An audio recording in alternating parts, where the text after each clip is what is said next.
बोलो जगदम्बे मात की जय। जयकारा महामाई दा बोल साचे दरबार की जय। महाभागवत देवी पुराण। श्री हरि ओम श्री परमात्मने नमः। श्रीमद्वैपायन मुनि वेद व्यास प्रणीत महाभागवत देवी पुराण दूसरा अध्याय। महामुनि जैमिनी द्वारा श्री वेद व्यास जी से शिव नारद संवाद के रूप में वर्णित देवी के महात्म्य वाले महाभागवत को सुनाने की प्रार्थना करना। सूत जी बोले, बहुत से पौराणिक आख्यानों का श्रवण कर लेने के बाद मुनि श्रेष्ठ जैमिनी ने भूमि पर दंड की भांति गिरकर व्यास जी को प्रणाम करके उनसे आदरपूर्वक पूछा। जैमिनी बोले, समस्त वेद वेत्ताओं में श्रेष्ठ मुनिवर आपको नमस्कार है। महामते, इस लोक में आपसे बढ़कर वक्ता और कोई नहीं है। मुने, आपके मुखारविंद से पुण्यमयी कथा सुनकर मैं कृतार्थ हो गया हूँ, कृतार्थ हो गया हूँ, कृतार्थ हो गया हूँ, इसमें संदेह नहीं है। अब एक दूसरी बात जो मेरे मन में चिरकाल से स्थित है उसके विषय में सुनना चाहता हूँ। जगत के आदि में उत्पन्न भक्तों के दुर्गम कष्टों को दूर करने वाली तीनों लोकों की माता नित्य स्वरूपा सच्चिदानंद स्वरूपिणी जो भगवती दुर्गा हैं, ब्रह्मा आदि देवताओं के लिए भी दुर्लभ, जिनके दोनों चरणारविंदों को अपने हृदय कमल पर धारण करते हुए विश्वेश्वर शिव शव रूप से स्थित हैं। उनके अनुपम महात्म्य का आपने जो संक्षेप में वर्णन किया है उससे मेरी तृप्ति नहीं हुई है। अतः महाभाग, अब आप उसका विस्तार से वर्णन करने की कृपा कीजिए। मुनि श्रेष्ठ, आपको नमस्कार है। यह मनुष्य शरीर अत्यंत दुर्लभ है। अनेकों सैकड़ों जन्मों के बाद इसे प्राप्त कर जिसने उस भगवती महात्म्य का श्रवण नहीं किया उसका जीवन व्यर्थ है। उनका वह वचन सुनकर सत्यवती पुत्र व्यास जी ने मुनिवर जैमिनी की प्रशंसा करके उनसे कहा। व्यास जी बोले, महामती जैमिनी, आप परम भक्ति और ज्ञान से युक्त हैं। वत्स, आपने इस समय बड़ी ही कल्याणप्रद बात पूछी है, इसके लिए आप साधुवाद के पात्र हैं। मनुष्यों का भी इस लोक में पुनर्जन्म नहीं होता और जिसे सुनकर पापी मनुष्य ब्रह्म हत्या आदि पातकों से भी छूट जाता है, उस कथा को आप सुनना चाहते हैं। अतः आप परम भाग्यशाली हैं। मुने, ब्रह्म हत्या आदि समस्त पाप भी तभी तक मनुष्य को ग्रस्त किए रहते हैं जब तक भगवती का चरित्र उसके कान में पड़ नहीं जाता। यदि सैकड़ों पाप किया हुआ मनुष्य भी इस दुर्गा चरित्र का श्रवण करता है तो उसे देखकर यमराज भी अपना दंड छोड़कर उसके चरणों पर गिर पड़ते हैं।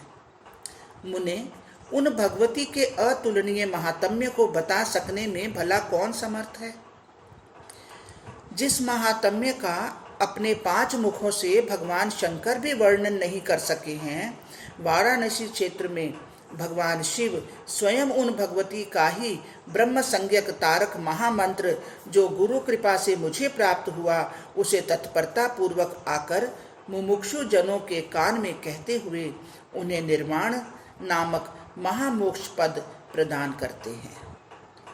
ब्रह्मर्षि जैमिनी मोक्ष तथा निर्वाण पद प्रदान करने वाली वे भगवती सभी मंत्रों की एकमात्र बीज स्वरूपिणी हैं। महामते, सभी वेद मोक्ष प्रदान करने वाली उन भगवती को वहाँ के समस्त मंत्रों की अधिष्ठात्री देवता कहते हैं। शशक यानी खरगोश, मशक यानी मच्छर आदि तथा और भी जो अन्य प्राणी इस पृथ्वी पर है, उन्हें मोक्ष देने के लिए भगवान शिव वाराणसीपुरी में दुर्गा यह तारक मंत्र कान में स्वयं प्रदान करते हैं। मुनि श्रेष्ठ जैमिनी, एकाग्रचित होकर आप उसे सुनिए। मैं शिव नारद संवाद रूप महान पापों का नाश करने वाले अतुलनीय दुर्गा महात्म्य का विशेष विस्तार के साथ वर्णन करूंगा। एक समय की बात है, सभी देवतागण मंदर पर्वत पर एकत्र हुए थे। वहाँ पर गंधर्वों सहित सभी ऋषिगण भी आए हुए थे। अनेक प्रकार के वृक्षों से व्याप्त सुगंधित और विकसित पुष्पों की गंध से दिशाओं को सुरभित करने वाले और सुमेरु शिखर के समान प्रतीत होने वाले उस रमणीक गिरिश्रेष्ठ मंदराचल के पृष्ठ पर बैठे हुए भगवान कृष्ण और भगवान शिव को देखकर महर्षि नारद मुनि ने हाथ जोड़कर विनम्रता पूर्वक भगवान शिव से पूछा। नारद जी बोले, ज्ञानियों में श्रेष्ठ और विशुद्ध आत्मा वाले आप ही ब्रह्म नाम से जाने जाते हैं। परमेश्वर केवल आप ही वास्तविक तत्व को जानते हैं। जगन्नाथ, अन्य देवता या ऋषि उस तत्व को नहीं जानते। आप तीनों लोकों को पवित्र करने वाली गंगा जी को आदर पूर्वक अपने सिर पर धारण करते हैं और चंद्रमा को अत्यंत सुंदर देखकर आपने उन्हें अपने सिर का आभूषण बनाया है। सर्वज्ञ, इस समय मैं आपसे जो पूछ रहा हूँ उसे आप मुझे बताने की कृपा करें। महेश्वर, स्वयं आप भगवान विष्णु और जगतपति ब्रह्मा, इन देवताओं की भक्ति पूर्वक उपासना करने से परम पद प्राप्त होता है, तो फिर तप के द्वारा आप लोगों का उपास्य देवता कौन है? आपके समान इस बात को वाणी से बताने में इस भूमंडल में और कोई भी समर्थ नहीं है। कृपा मूर्ति महेश्वर, इस प्रकार के प्रभाव वाले आप लोगों के जो उपास्य देवता हैं, उनके विषय में मुझे भी अवश्य जान लेना चाहिए, अतः कृपा पूर्वक मुझे बताइए। व्यास जी बोले, मुनि श्रेष्ठ जैमिनी, इस प्रकार उन देवर्षि नारद का वचन सुनकर और उस पर बार बार विचार करके महादेव जी ने उनसे यह कहा। श्री महादेव जी बोले, तात, आपने जो बात पूछी है वह तो परम गोपनीय है। वत्स, ऐसी बात भला आपको बताने योग्य क्यों नहीं है? मुनि श्रेष्ठ, मैं आपको बताऊंगा। व्यास जी बोले, देवाधिदेव शिव के ऐसा कहने पर देवर्षि नारद जी दोनों हाथ जोड़कर खड़े हो गए और सर्वव्यापी जगन्नाथ नारायण से कहने लगे, भक्तों पर कृपा करने वाले देवाधिदेव भगवान महेश्वर अपने उपास्य इष्ट देव के विषय में बताने में कृपणता कर रहे हैं। अतः शरणागतों पर कृपा करने वाले देवेश, आप उनसे कहने की कृपा करें। श्री नारायण बोले, तात, उस देवता से आपका क्या प्रयोजन? आप सबके देवता तो हम हैं ही, हमारी ही आराधना करके आप परम पद प्राप्त कर लेंगे, अतः हम सबके देवता से आपका क्या प्रयोजन? इस प्रकार उन नारायण का भी यह वचन सुनकर मुनि श्रेष्ठ नारद हाथ जोड़कर स्तुति वचनों से शिव तथा विष्णु का स्तवन करने लगे। नारद जी बोले, विश्वेश्वर, देवदेव प्रसन्न होइए। नारायण, वासुदेव प्रसन्न होइए। अपने शुभ्र शरीर के अंगों में सर्प रूपी आभूषण धारण करने वाले शिव प्रसन्न होइए। कौस्तुभ मणि से विभूषित शरीर वाले नारायण मुझ पर प्रसन्न होइए। शरण देने वाले गंगाधर मुझ पर प्रसन्न होइए। सुदर्शन चक्र को धारण करने वाले पूजनीय विष्णु मुझ पर प्रसन्न होइए। दिगंबर रूप विश्वेश्वर मुझ पर प्रसन्न होइए। गदा धारण करने वाले विश्वेश्वर मुझ पर प्रसन्न होइए। त्रिपुर का वध करने वाले शिव को नमस्कार है। असुर कंस का वध करने वाले विष्णु को नमस्कार है।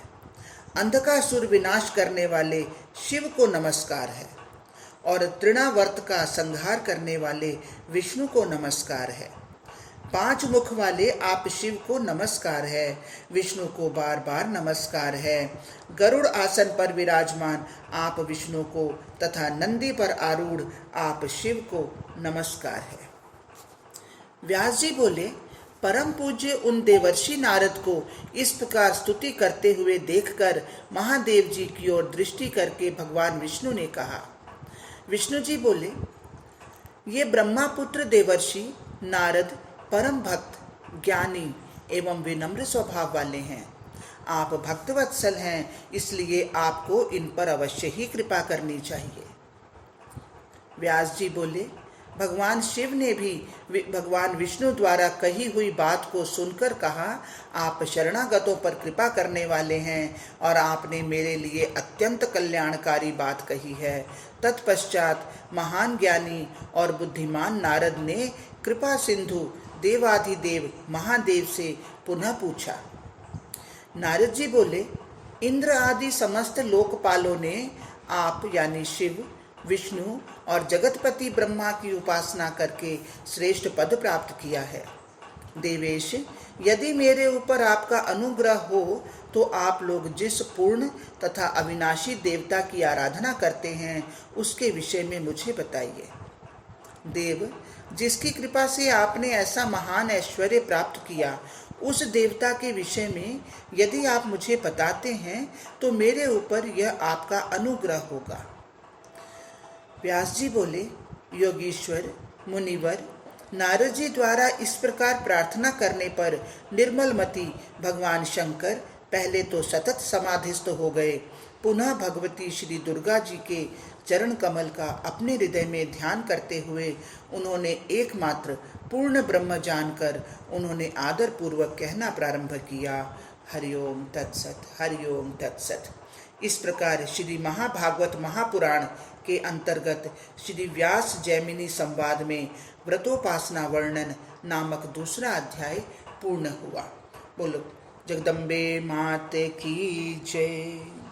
हे महामाया, हे महामाता, यह पाठ पढ़ने में, सुनने में, सोचने में, समझने में जहाँ भी कहीं कोई त्रुटि हुई हो उसके लिए हम क्षमा प्रार्थी हैं माँ। जो कुछ पढ़ा गया, सुना गया, सोचा गया, समझा गया, सब कुछ श्री कृष्ण अर्पणमस्तु। हे कृष्ण, आप इसे स्वीकार करें। जय जय श्री राधे, जय जय श्री राधे, जय जय श्री राधे।